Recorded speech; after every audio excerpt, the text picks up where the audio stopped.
घर बिगड़ा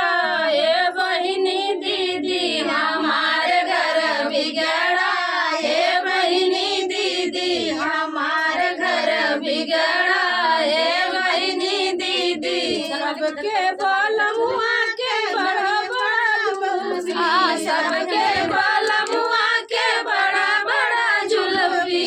बड़ा बड़ा जुल्फी हो बड़ा बड़ा जुल्फी हमार मिलल टकला हे बहिनी दीदी हमार मिलल टकला हे बहिनी दीदी हमार घर बिगड़ा हे बहिनी दीदी हमार घर बिगड़ा हे बहिनी दीदी हमार घर बिगड़ा हे बहिनी दीदी हमार घर बिगड़ा हे बहिनी दीदी सबके बलमुआ के बड़ी बड़ी अखिया सबके बलमुआ के बड़ी बड़ी अखिया बड़ी बड़ी अखिया हो बड़ी बड़ी अखिया हमार चक चुनरा हे बहिनी दीदी हमार चक चुनरा हे बहिनी दीदी हमार घर बिगड़ा